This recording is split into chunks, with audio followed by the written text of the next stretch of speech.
ఈ నెల 21న రంజాన్ మాసాన్ని పురస్కరించుకుని ఏర్పాటు చేయనున్న ఇఫ్తార్ విందుకు మాజీ క్రికెటర్ కాంగ్రెస్ నేత మహమ్మద్ అజరుద్దీన్ ఈ నెల 21న ఆదిలాబాద్కు రానున్నట్లు డీసీసీ అధ్యక్షుడు సాజిద్ ఖాన్ తెలిపారు. ఇక ఆదిలాబాద్ పట్టణంలోని ఆయన నివాసంలో ఏర్పాటు చేసిన మీడియా సమావేశంలో ఇందుకు సంబంధించిన వివరాలు వెల్లడించారు. పవిత్ర రంజాన్ ఉపవాస దీక్షల నేపథ్యంలో జిల్లా కేంద్రంలోని టీఎన్జీఓ భవనంలో ముస్లిం సోదరులకు ఏర్పాటు చేయనున్న ఇఫ్తార్ విందులో అజరుద్దీన్తో పాటు సంగారెడ్డి ఎమ్మెల్యే తూర్పు జగ్గారెడ్డి, తేజవత్తు బెల్లయ్య నాయక్, అద్దంకి దయాకర్ హాజరవుతున్నట్లు తెలిపారు.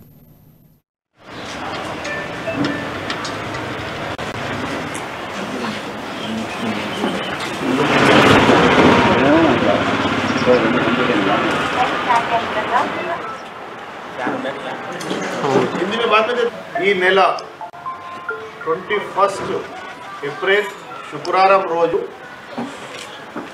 ఒక పెద్ద ఎత్తున గ్రాండ్ ఇఫ్తార్ దావత్ ఆదిలాబాద్ జిల్లా హెడ్ క్వార్టర్లో సెంట్రల్ గార్డెన్ టీఎన్జీఓ హాల్లో కాంగ్రెస్ పార్టీ తరఫు నుంచి ఇఫ్తార్ దావత్ జరగబోతుంది.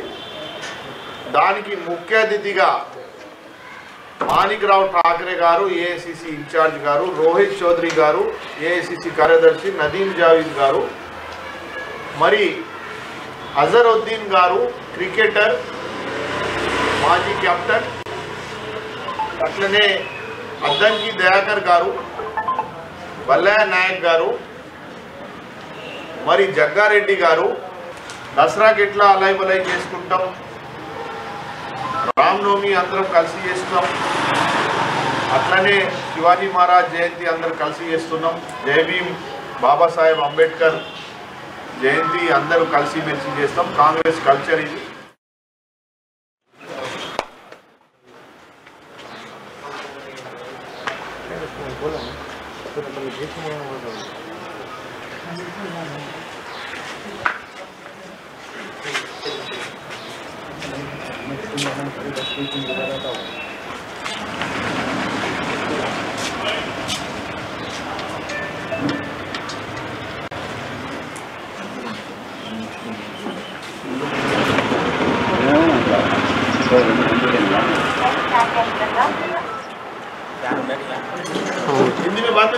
ఈ నెల 21 ఏప్రిల్ శుక్రవారం రోజు